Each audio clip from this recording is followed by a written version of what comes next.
Blood. That is what I smelled first when the transport cage stopped shaking.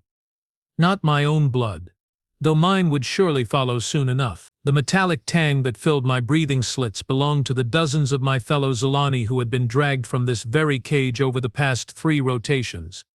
None had returned. My name is Kira, and I was about to become lunch. The humans had been harvesting us for months now, ever since their war machine rolled across our homeworld of Zellar, crushing our defenses like a child stepping on crystal bugs. We had thought ourselves superior. Our technology, our intellect, our refined culture. How wrong we had been. How magnificently, catastrophically wrong. I pressed my scaled face against the energy bars of the cage, watching the human soldiers lumber past in their crude armor.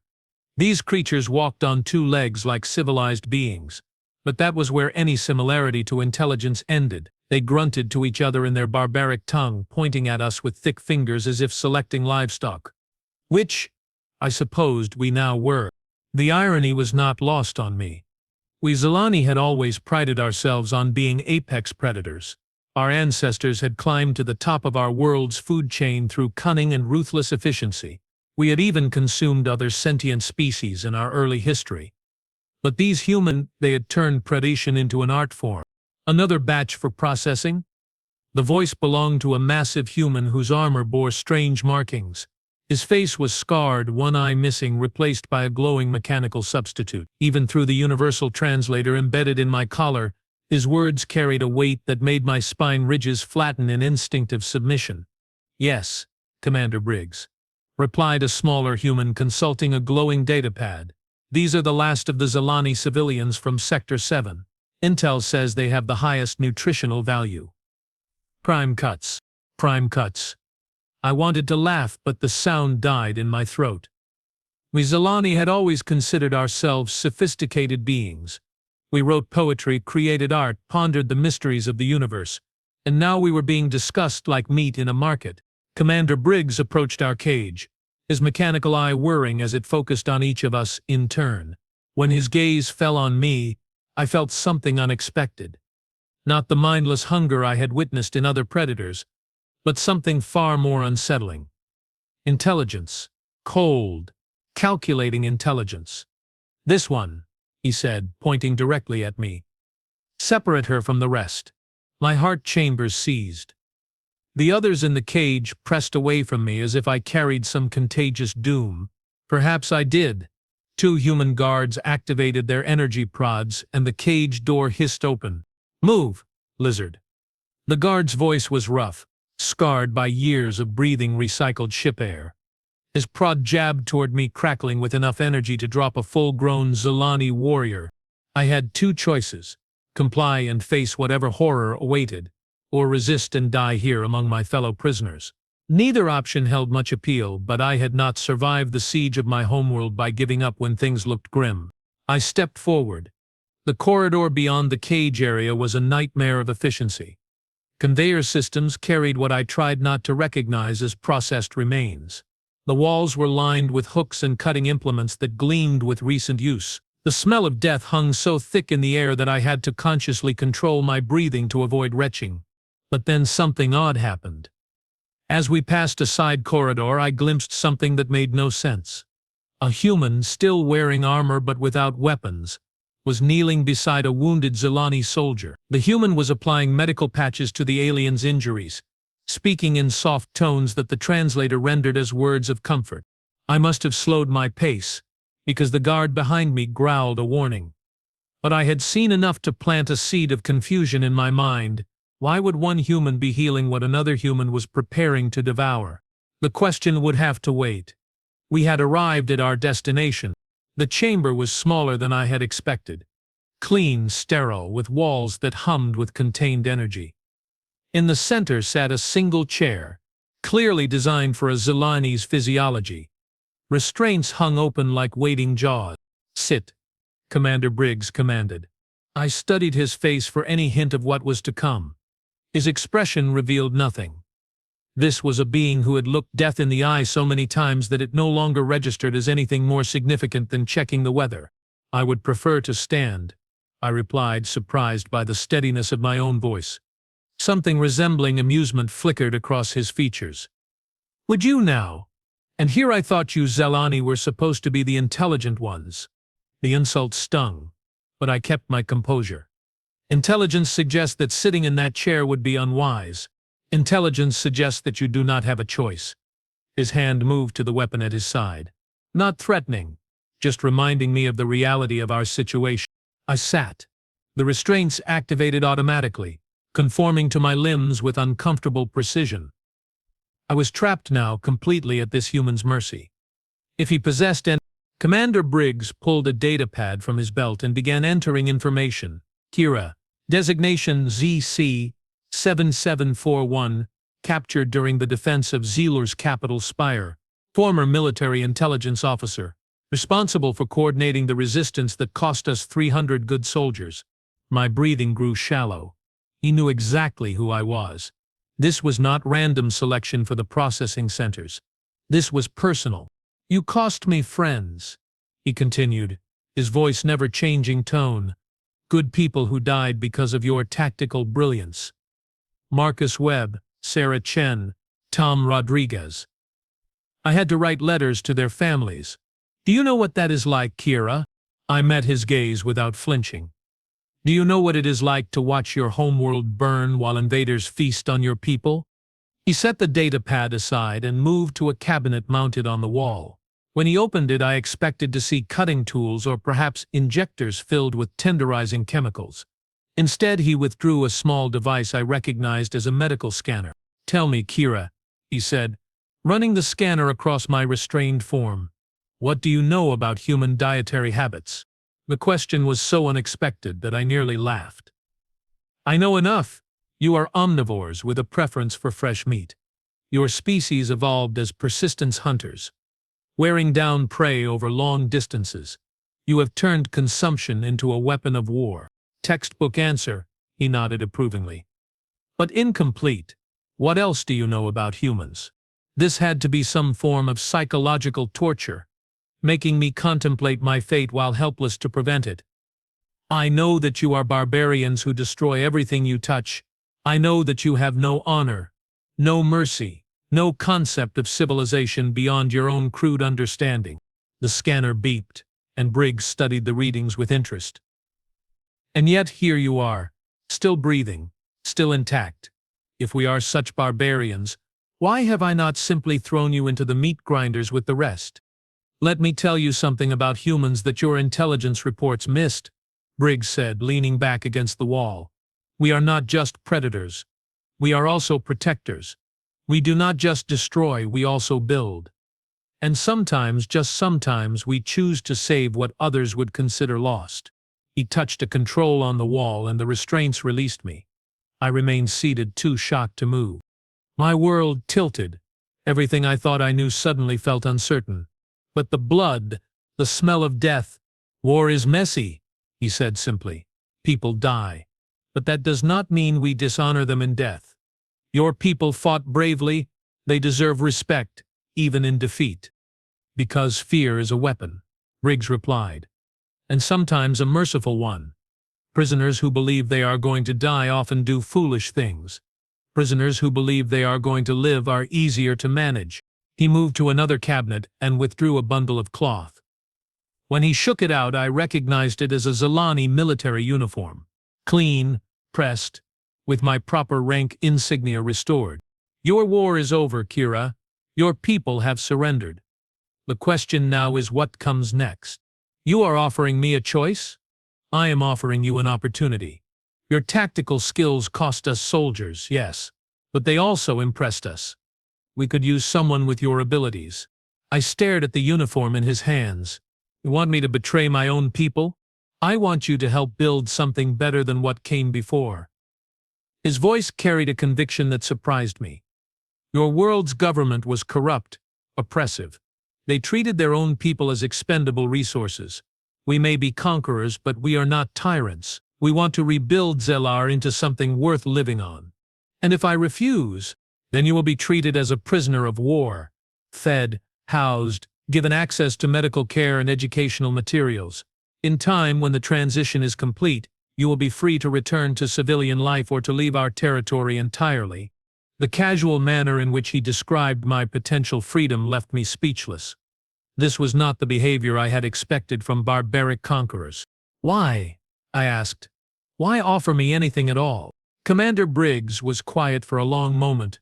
When he spoke, his voice carried a weight of experience that made me listen despite myself. Because 20 years ago my homeworld was conquered. The beings who defeated us gave me the same choice you are facing now. I chose to work with them, to help rebuild what had been destroyed. It was the hardest decision of my life and the best one I ever made. He set the uniform on a nearby table and moved toward the door. Think about it, Kira. You have time. But remember this. Your people are not dead. They are not being eaten. They are being given a chance to build something new. The only question is whether you want to be part of that future or a relic of the past. The door sealed behind him, leaving me alone with thoughts that spun like a storm in my mind. Everything I had believed about these humans was wrong. They were not the mindless devourers I had imagined, but something far more complex, far more dangerous. They offered hope, and hope, I was beginning to realize, was the most terrifying weapon of all. I looked at the uniform on the table, then at my scaled hands still bearing the scars of battle. Outside, through a small viewport, I could see Zelani workers moving freely alongside human supervisors. No chains, no weapons pointed at them. They were rebuilding infrastructure, replanting the crystal gardens that had been destroyed in the fighting. My people were not just surviving, they were adapting. The door chimed, and a new human entered. This one was smaller than Commander Briggs, with softer features and clothing that marked her as civilian rather than military. She carried a tray containing what I recognized as traditional Zelani food. "Hello, Kira," she said, setting the tray within my reach. "My name is Dr. Lisa Park. I am here to answer any questions you might have about your situation." I studied her carefully. Unlike the soldiers, she showed no fear of me, no aggressive posturing, just professional courtesy, and what appeared to be genuine concern. "Am I a prisoner?" I asked. "That depends on your definition," she replied, taking a seat across from me. "You are not free to leave this facility yet, but neither are you in a cell. You are in what we call protective custody while we determine your legal status." "Legal status? The War Crimes Tribunal," she explained matter-of-factly. "Some of your former government officials are being held accountable for atrocities committed against their own people. You, however, were a soldier following orders. That places you in a different category entirely." The casual mention of war crimes trials sent a chill through me. What atrocities? Dr. Park consulted a data pad. Mass executions of civilians who protested resource allocation. Forced labor camps for political dissidents. Summary executions of wounded soldiers to conserve medical supplies. Should I continue? I felt sick. I had known the government was harsh, but this— "You did not know," she observed, reading my expression. "That is not uncommon. Military intelligence officers are often kept isolated from internal security operations." "How do you know I was not involved?" "Because we have been monitoring Zelani communications for months before the invasion. Your personal communications show repeated attempts to report civilian casualties to your superiors, along with requests for investigations that were consistently denied." She leaned forward slightly. "You tried to protect innocent people, Kira, even when it put your own career at risk. That matters to us." The food on the tray smelled wonderful, but my appetite had vanished. "What happens to the war criminals?" "They will be tried according to interstellar law. If convicted, they will serve their sentences. If acquitted, they will be free to return to civilian life under supervision.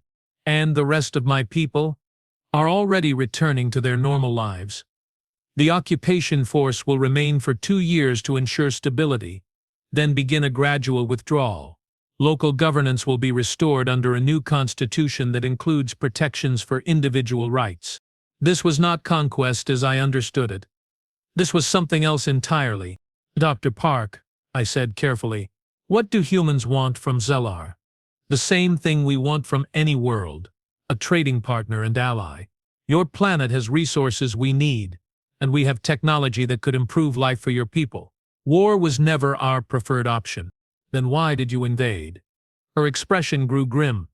Because your government was planning to attack human colonies. We intercepted communications detailing a first strike that would have killed millions of innocent civilians. We gave them every opportunity to negotiate. They chose violence instead. The pieces were falling into place now, painting a picture that made my heart sink. We had not been the victims of unprovoked aggression. We had been the aggressors, stopped before we could commit an atrocity. Show me, I demanded. Dr. Park activated a holographic display that filled the center of the room. I watched in growing horror as my own government's plans unfolded before me. Bioweapons designed to target human genetics. Plans to poison water supplies on 17 different worlds. Strategies for enslaving human survivors as a labor force. By the time the display ended, I was shaking with rage and disgust. Your intelligence services were very thorough, Dr. Park said quietly. They documented everything. They were proud of their plans. I buried my face in my hands, feeling the weight of shame settle on my shoulders like a physical burden. My people, my government, had been preparing genocide, and I had fought to defend them. Kara, Dr. Park said gently, you could not have known the information was classified at the highest levels. I should have suspected. The increased military spending, the secrecy, the way they talked about humans as if we were vermin to be exterminated. But you fought anyway. Because that is what soldiers do. They follow orders and trust their leaders to make the right choices. She paused.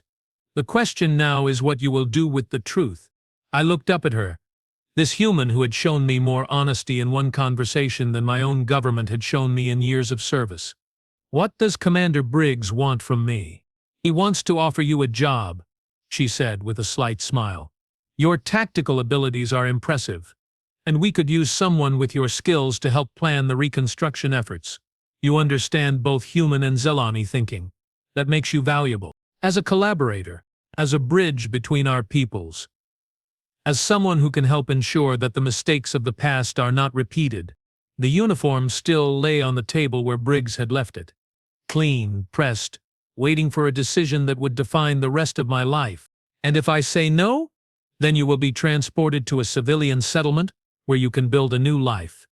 You will receive a pension based on your military service and access to retraining programs if you wish to pursue a new career. The choice is entirely yours. I picked up one of the food containers from the tray. The contents were perfectly prepared according to traditional Zelani recipes. Even in captivity, even as a defeated enemy, I was being treated with respect and dignity. Dr. Park, I said, what do humans truly want from the galaxy? She considered the question carefully. Peace, prosperity, and the freedom to explore and grow without fear. We want to trade, to learn, to build something better than what existed before. We want our children to inherit a universe where cooperation is stronger than conflict. And you believe this is possible?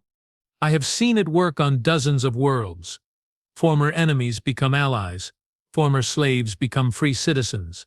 Former wastelands become gardens.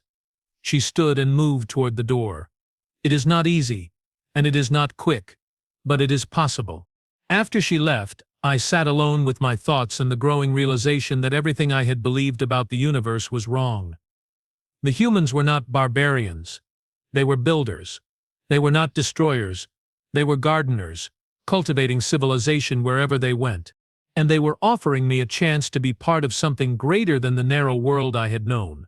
The uniform seemed to glow in the artificial light, a symbol of choice and possibility. Outside the viewport, I could see humans and Zelani working side by side, planting new crystal gardens where bomb craters had scarred the earth. They were not just rebuilding my world, they were making it better than it had ever been. The decision, when it came, felt as natural as breathing. I reached for the uniform. 6 weeks later, I learned that humans do not just rebuild worlds, they bleed for them.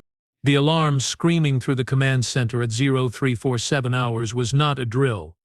I knew this because Commander Briggs burst through the door wearing only half his armor, weapon already in hand, face bearing the grim expression of someone who had seen this particular nightmare before. "Report," he barked, not bothering with pleasantries. "Lieutenant Torres, A compact human with scars covering her left arm looked up from her tactical display. "Zealot raiders, sir. 3 ships, heavily armed. They hit the civilian settlements in Grid 7 before our patrols could respond." Zealots. Even the name made my spine ridges flatten in instinctive fear. The radical faction of my own people who refused to accept the new order, who believed that death was preferable to coexistence with humans, who considered me a traitor deserving of the most painful execution their twisted minds could devise. "Casualties?" Briggs demanded. "Unknown. They jammed all communications before attacking." "But sir," Taurus hesitated, "preliminary scans suggest they are using Zelani bioweapons, the kind designed to target human genetics specifically." The blood drained from my face as I realized the implications. Those weapons had been developed by my former government as part of their planned genocide. If the Zealots had access to them, every human on the planet was at risk. Briggs turned to me, his mechanical eye whirring as it focused. "Kira, I need everything you know about those weapons. Range, delivery method, antidotes, everything." I had been working with the human forces for weeks now, helping coordinate reconstruction efforts and providing intelligence on remaining Zelani military assets. It had been satisfying work, seeing former enemies learn to trust each other. But this was different. This was war returning to a world that had finally begun to heal. "The bioweapons are airborne," I said, accessing my memory banks with the clinical precision that had made me valuable to human intelligence. "Dispersal range of approximately 50 kilometers in ideal conditions. Symptoms begin within 6 hours of exposure. Death follows within 12 hours if untreated." Antidotes. There were none developed for field use. The weapons were designed for total extermination scenarios. The silence that followed was heavy with unspoken implications. If the Zealots released those weapons, every human in the affected area would die, and there was nothing anyone could do to stop it. "How many humans are in Grid 7? I asked, though I dreaded the answer. 12,000, Torres replied. Plus about 8,000 Zelani civilians who chose to remain in the mixed settlements. 20,000 lives hanging in the balance. 20,000 people who had dared to believe that former enemies could become neighbors, friends, even family. The Zealots would kill them all to make their point about racial purity. "Sir," another voice called from across the command center. "We are receiving a transmission from the raider ships." On screen, the holographic display flickered to life, revealing a face that made my heart skip a beat. General Vask, former commander of Zelani Special Forces and architect of the bioweapon program. I had worked under him for 3 years before the war, respecting his tactical brilliance even as I questioned his methods. Now, seeing him in the stolen armor of a zealot raider, I felt only disgust. "Humans," Vask spoke, his voice carrying the same commanding tone that had once inspired me to follow him into battle. "You have infected our world with your presence long enough. The collaborators who work with you have forgotten what it means to be Zelani. Today, we remind them." His image gestured towards something off-screen, and the display shifted to show a massive cylinder mounted beneath one of the raider ships. Even from a distance, I could see the distinctive markings that identified it as a bioweapon dispersal unit. "You have 1 hour to evacuate all human personnel from this world," Vask continued. "If even one human remains after that deadline, we will release enough toxin to sterilize half the continent. Your choice." The transmission ended, leaving the command center in stunned silence. "Can we evacuate 12,000 people in an hour?" someone asked. "Not even close," Torres replied grimly. "We would need at least 6 hours just to organize transport, assuming we had enough ships in orbit, which we do not." Briggs stared at the empty display, his face revealing nothing of what he was thinking. But I had learned to read human body language over the past weeks. The slight tension in his shoulders, the way his artificial eye had stopped its constant micro-movements. He was calculating options, weighing possibilities, preparing for the kind of decision that would define him for the rest of his life. "There is another option," I said quietly. Every eye in the room turned toward me. I felt the weight of their attention like a physical pressure against my scales. "Those bioweapons have a critical weakness. They require specific atmospheric conditions to remain stable. If we can disrupt the dispersal process before the toxin fully deploys, It will break down into harmless components. How do we disrupt it? Briggs asked. We destroy the dispersal unit while it is still charging. The explosion will neutralize the bioweapon, but I paused, knowing what I was about to suggest would sound like madness. It has to be done manually. The targeting systems are too well shielded for remote attack. Manual means someone has to get close enough to the raider ship to plant explosives, Torres said, understanding immediately. It is a suicide mission. Not necessarily. Sulani raider ships have a standard blind spot in their sensor coverage. A single fighter could approach undetected if the pilot knew exactly where to fly. Briggs studied me with those mismatched eyes. One human and one mechanical. You are volunteering. It was not a question. He could see the answer written in my posture, hear it in my voice. I was indeed volunteering to fly a suicide mission against my own people to save a mixed population of humans and Zelani who had chosen cooperation over conflict.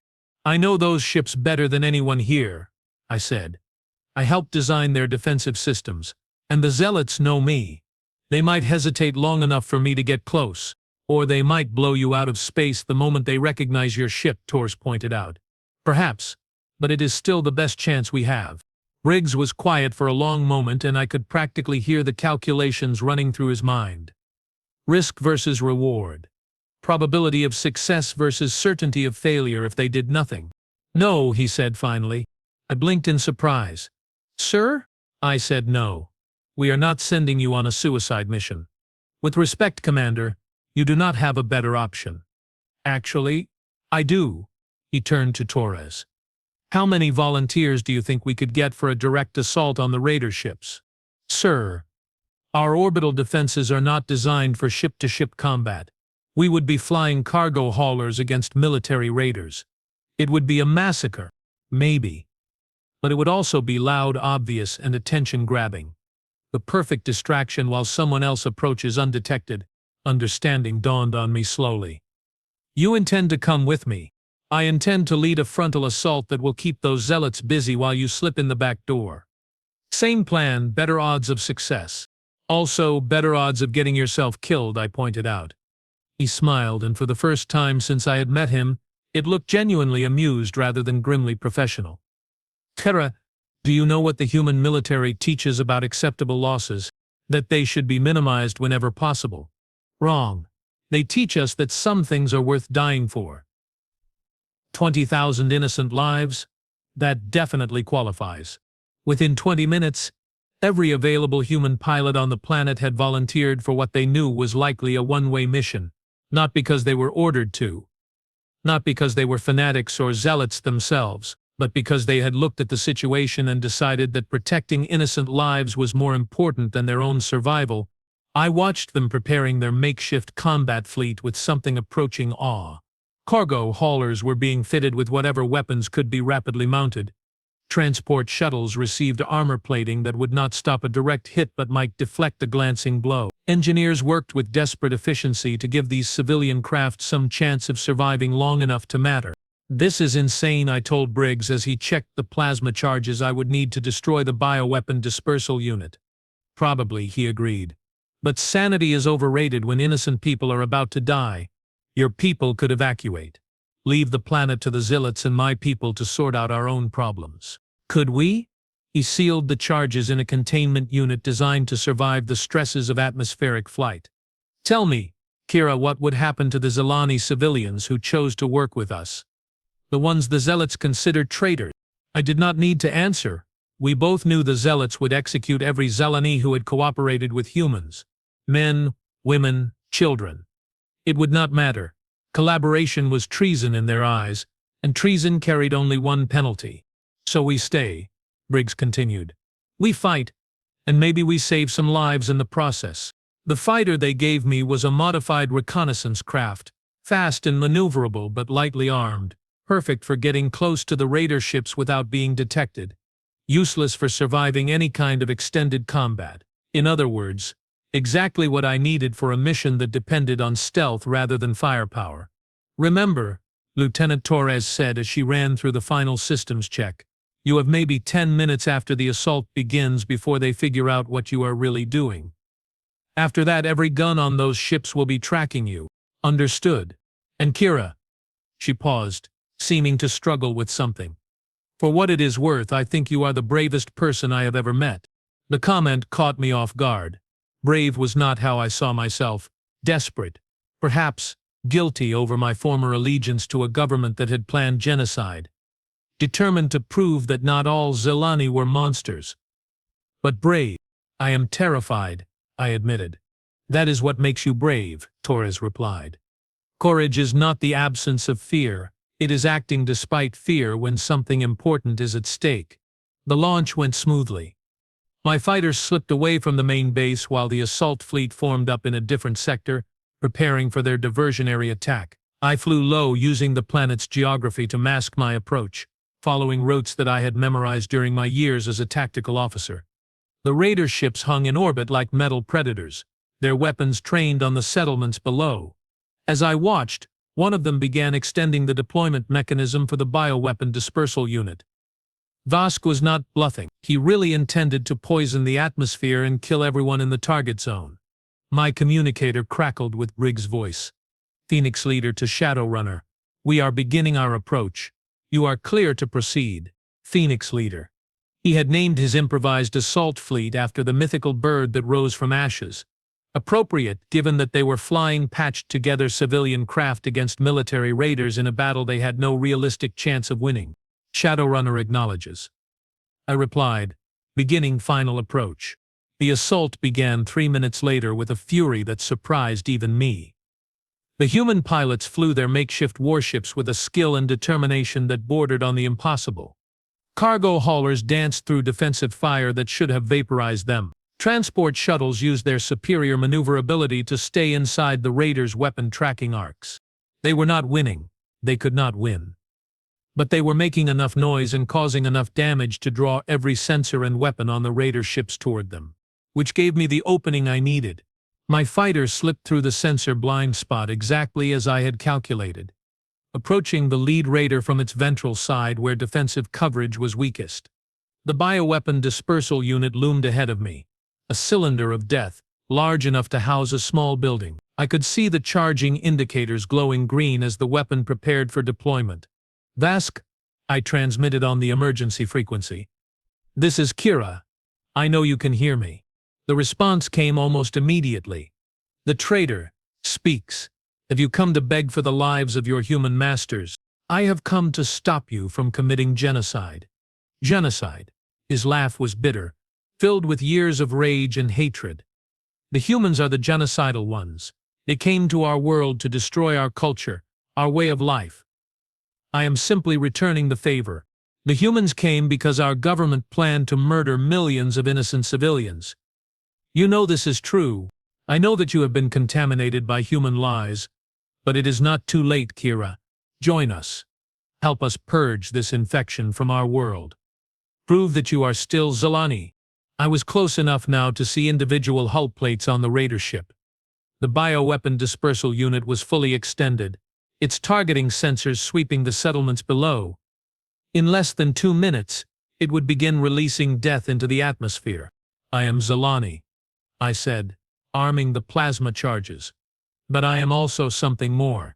I am someone who chooses to build rather than destroy. Someone who believes that former enemies can become allies. Then you are no longer my people. The defense turrets on the raider ship swiveled toward me as Vask finally realized what I was doing. But I was already moving, diving toward the dispersal unit with every bit of speed my fighter could generate. Plasma bolts seared past my cockpit as I rolled between the defensive fire, following the attack pattern I had rehearsed in my mind 100 times. The dispersal unit filled my forward screen so close I could see the individual components that would spread poison across half a continent. I triggered the plasma charges and pulled up hard, feeling the G-forces try to crush me into my pilot's seat. Behind me, the charges detonated in a chain reaction that turned the bioweapon dispersal unit into an expanding cloud of superheated metal. Target destroyed, I reported, fighting to keep my voice steady.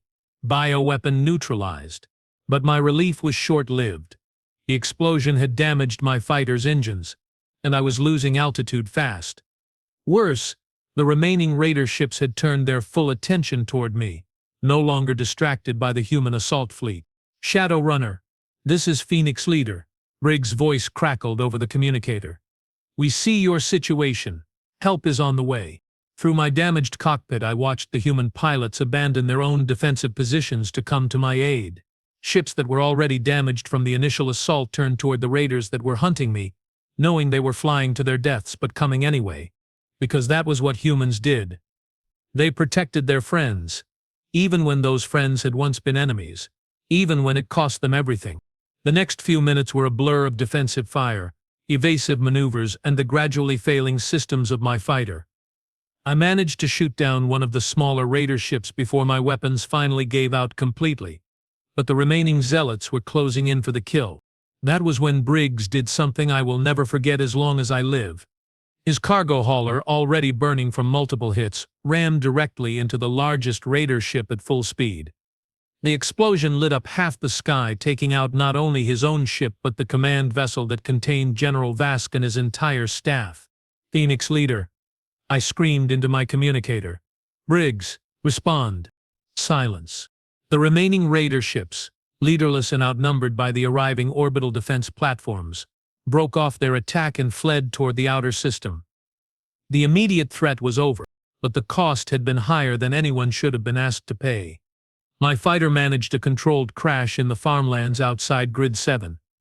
As I climbed from the wreckage, I could see the lights of the settlements in the distance. 20,000 people who would live to see another sunrise because a group of humans had chosen to sacrifice themselves for people they barely knew. The rescue teams found me 3 hours later, sitting beside the twisted remains of my fighter and staring at the stars where Briggs had made his final flight. They told me that 18 human pilots had died in the assault, 18 people who could have evacuated to safety but chose to fight instead. Dr. Park was among the rescue team, her medical scanner confirming that I had suffered only minor injuries, but she took one look at my face and sat down beside me in the grass. He saved them all, I said. 20,000 lives, and he did it knowing he would not survive. That is what humans do, she replied quietly. We protect the people we care about, even when the cost is everything we have. How do you live with losses like that? How do you keep going when the price of victory is so high? Dr. Park was quiet for a long moment, staring at the same stars that had claimed Briggs and his pilots. When she spoke, her voice carried the weight of experience and loss. We remember them. We honor their sacrifice by building something worthy of the price they paid, and we try to make sure that their deaths meant something. As the rescue teams loaded me into a transport for the flight back to base, I found myself thinking about the question Briggs had asked me weeks ago. What did humans want from the galaxy? Now I knew the answer. They wanted to build a universe where sacrifice like his would never be necessary again, where former enemies could work together instead of destroying each other, where courage and compassion mattered more than fear and hatred. They wanted a future worth dying for. And somehow, against all odds, they were making it happen. One world at a time. One choice at a time. One sacrifice at a time. Even if it killed them. 3 years later, I stood before the Memorial of Fallen Stars, watching human children and Zilani younglings play together in the crystal gardens that had grown from the ashes of war. The monument bore 18 names etched in both human script and Zilani glyphs, surrounded by flowers that bloomed in cycles matching both species' seasonal traditions. Commander Briggs, Lieutenant Torres, Pilot Jackson Way, Sergeant Maria Santos. The names had become legend, spoken with reverence by both humans and Zilani when they told stories of the day courage conquered hatred. But today was different. Today marked the 3rd anniversary of their sacrifice, and today I had news that would have made Briggs smile, that rare, genuine smile I had learned to recognize. Director Kira, a voice called behind me. I turned to see Chancellor Rebecca Hayes approaching, her Tedmanatic robes adorned with the symbols of the newly formed Human-Zilani Alliance. Behind her walked Ambassador Thex, one of the few former zealots who had chosen rehabilitation over exile.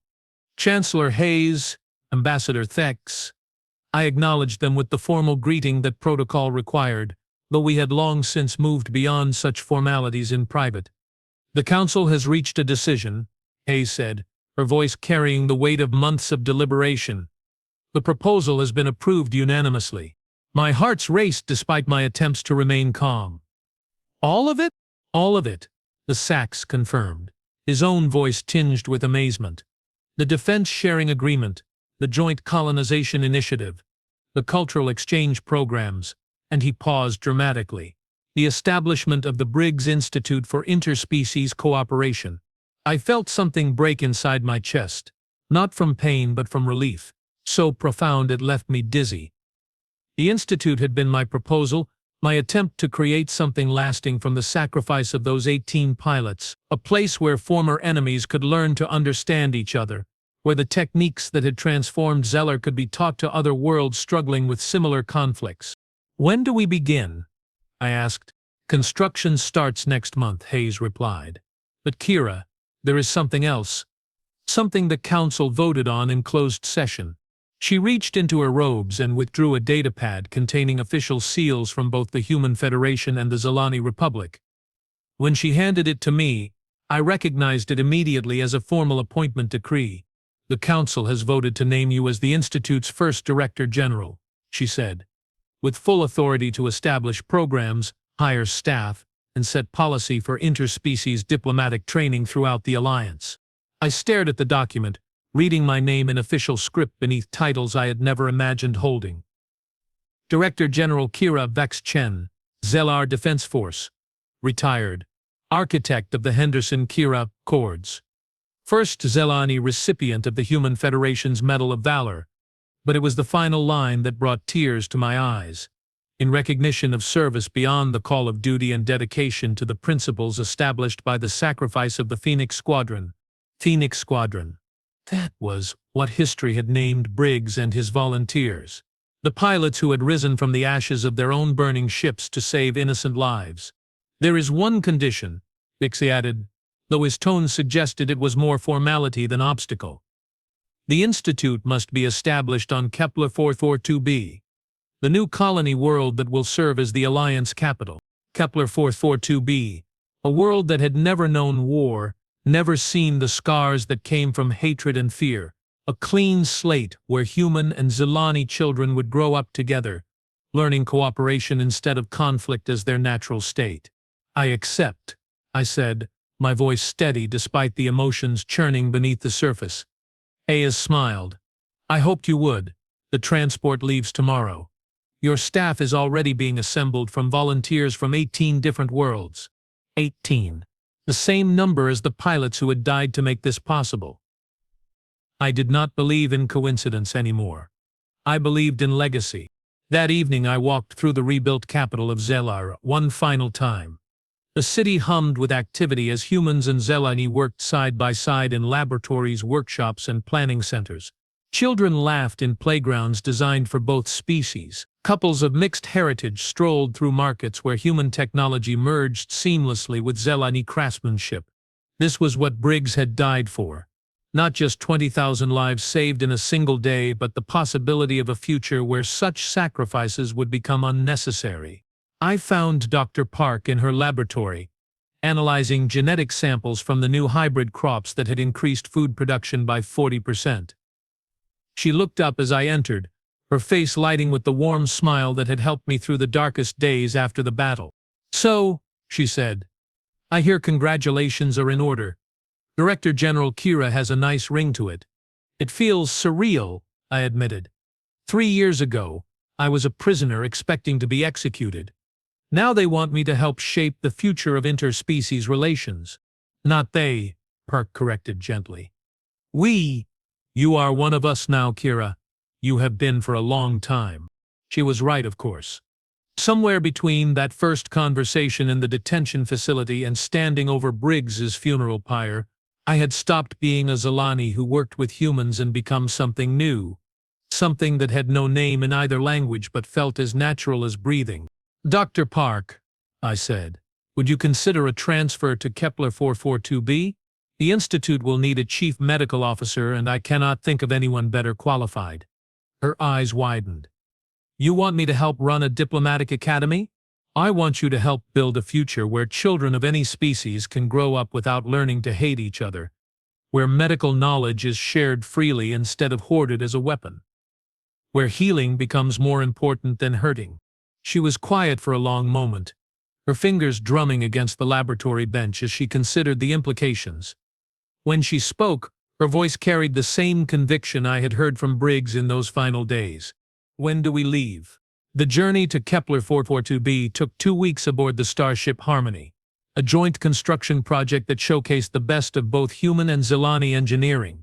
The ship itself was a symbol of what cooperation could accomplish, faster than anything either species had built alone, more efficient than traditional designs, and beautiful in a way that spoke to both aesthetic traditions. I spent most of the journey reviewing personnel files for the Institute's initial staff. The diversity was staggering. Former soldiers who had learned to build instead of destroy, scientists who specialized in cross-cultural communication, educators who had developed techniques for teaching empathy across species barriers. But it was the volunteers that amazed me most. Over 300 applications for 50 positions, with candidates willing to leave established careers and comfortable lives to take part in an experiment that might fail completely. Lieutenant Commander Sarah Knox, a human tactical officer who had developed new protocols for mixed-species military units. Professor Jex Prime, a Zelani philosopher who had written extensively on the ethics of interspecies cooperation. Dr. Ahmed Hassan, a human psychologist specializing in trauma recovery for war refugees. Each file told a story of someone who had looked at the universe and decided that building bridges was more important than maintaining walls. The ship's captain was a Zelani named Vortex 9 who had served with distinction in the pre-war fleet before choosing collaboration over conflict. She found me in the observation lounge 3 days before our arrival, staring out at the stars that held so much promise and so much danger. "Director General," she said, settling into the chair beside me. "May I speak freely?" "Always. I served under General Vask before the war. I believed in him, followed his orders, trusted his judgment." She paused, her scaled fingers tracing patterns on the armrest. "When the zealots recruited him, they approached me as well." I turned to study her face, seeing echoes of my own guilt reflected in her expression. "But you chose differently." "I chose to remember what I had learned from humans, that strength comes from protecting others, not from destroying them. The true honor lies in building something better than what came before." "What changed your mind?" Vortex 9 smiled, and for a moment she looked decades younger. "A human engineer named Patricia Bell. She was assigned to our ship during the early reconstruction efforts. Her job was to upgrade our navigation systems, but she spent every free moment teaching Zelani children how to read human languages." She gestured toward the view screen, where Kepler 42b hung like a blue-green jewel against the cosmic dark. "She died in a transport accident 6 months later. But those children she taught, they grew up to become translators, diplomats, bridge officers on mixed crews like this one." Her influence spread through an entire generation. "One person can change everything," I said, thinking of Briggs and his impossible decision to ram an enemy ship. "One person who chooses to build instead of destroy," Vortex 9 agreed. "One person who sees possibility instead of threat. One person who believes that former enemies can become family." Kepler 42p was everything the surveys had promised and more. Rolling hills covered in native grasses that shifted color with the wind. Oceans that sparkled under a sun slightly warmer than Earth's or Zeller's. Continents waiting to be shaped by the dreams of those brave enough to start over. The Institute's construction site occupied a valley near the planet's largest city, a place where rivers converged and carried the hopes of 2 species toward a common sea. The buildings were still frameworks of metal and composite materials, but I could already envision what they would become. Lecture halls where former enemies would learn to understand each other. Simulation centers where diplomatic crises could be resolved with words instead of weapons. Libraries containing the combined knowledge of dozens of worlds freely available to anyone seeking wisdom. But it was the memorial garden that captured my imagination completely. The architects had designed it as a spiral of intertwining paths, one representing each world that had contributed to the Alliance. At the center stood a single monument, 18 pillars of crystal and steel reaching toward the sky, each bearing the name of a Phoenix Squadron pilot. "It is magnificent," Dr. Park said, standing beside me as we surveyed the construction site. "They would have been proud. They would have been amazed. I corrected. Briggs always said he was just doing his job. I do not think he ever understood how extraordinary he truly was. The first students arrived 2 months later, a mix of junior diplomats, military officers, civilian administrators, and cultural specialists from across the Alliance. Humans, Zelani, and 3 other species that had petitioned to join the growing Confederation of Worlds. I watched them file into the orientation hall with a mixture of pride and terror.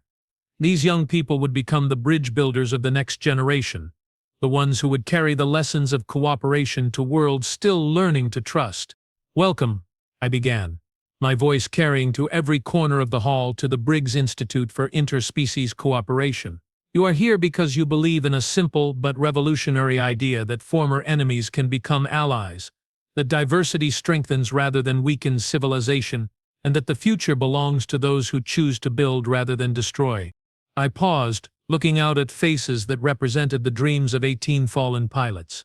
3 years ago, a group of humans made a choice. Faced with the certainty of death, they chose to protect innocent lives rather than save themselves.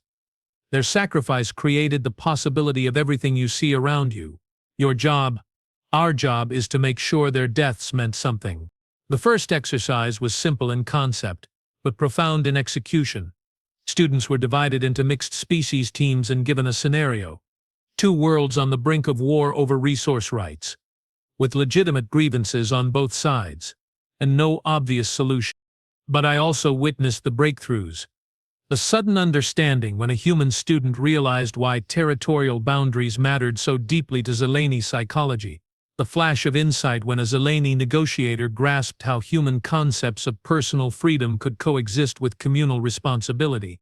These were the moments that made every struggle worthwhile. These were the seeds of a future where understanding could triumph over fear. Lieutenant Commander Knox proved to be a natural teacher, her military background giving her credibility with students who had seen the costs of failed diplomacy. Professor Jex Prime brought philosophical depth that helped students understand the ethical foundations of their work. Dr. Hassan provided the emotional intelligence training that turned good intentions into effective action. But it was the students themselves who surprised me most. By the end of their first month, they had formed study groups that crossed species lines. By the end of their second month, they were socializing together, sharing meals and recreation time as naturally as breathing. I watched from the observation deck as the students worked through the crisis with a skill that would have impressed veteran diplomats. They negotiated with terrorists who demanded the release of war criminals. They coordinated rescue operations that required trust between species with different tactical doctrines. They managed media relations that could either calm tensions or inflame them. But most importantly, they did it as a team. Human intuition guided Zelani logic. Zelani patience tempered human urgency. Other species contributed perspectives that neither humans nor Zelani would have considered. When the exercise ended with all hostages safely recovered and the terrorists in custody, I found myself thinking of Briggs again. He had believed that courage was contagious, that one person's willingness to sacrifice for others could inspire an entire generation. He had been right. The graduation ceremony took place in the memorial garden surrounded by the 18 pillars that reached toward a sky shared by all species. "You are not just diplomats," she told them. "You are architects of the future. You are proof that the sacrifice of the Phoenix Squadron was not in vain. You are the living embodiment of humanity's greatest strength, the ability to transform enemies into family." As I watched the students receive their certificates, I noticed something that would have seemed impossible 3 years earlier. They had arranged themselves not by species but by friendships, by shared experiences, by bonds that transcended the accidents of birth and biology. This was what victory looked like. Not the defeat of enemies, but their transformation into allies. Not the triumph of one species over another, but the elevation of all species through cooperation. After the ceremony, I found myself alone in the memorial garden as the sun set over Kepler 42b.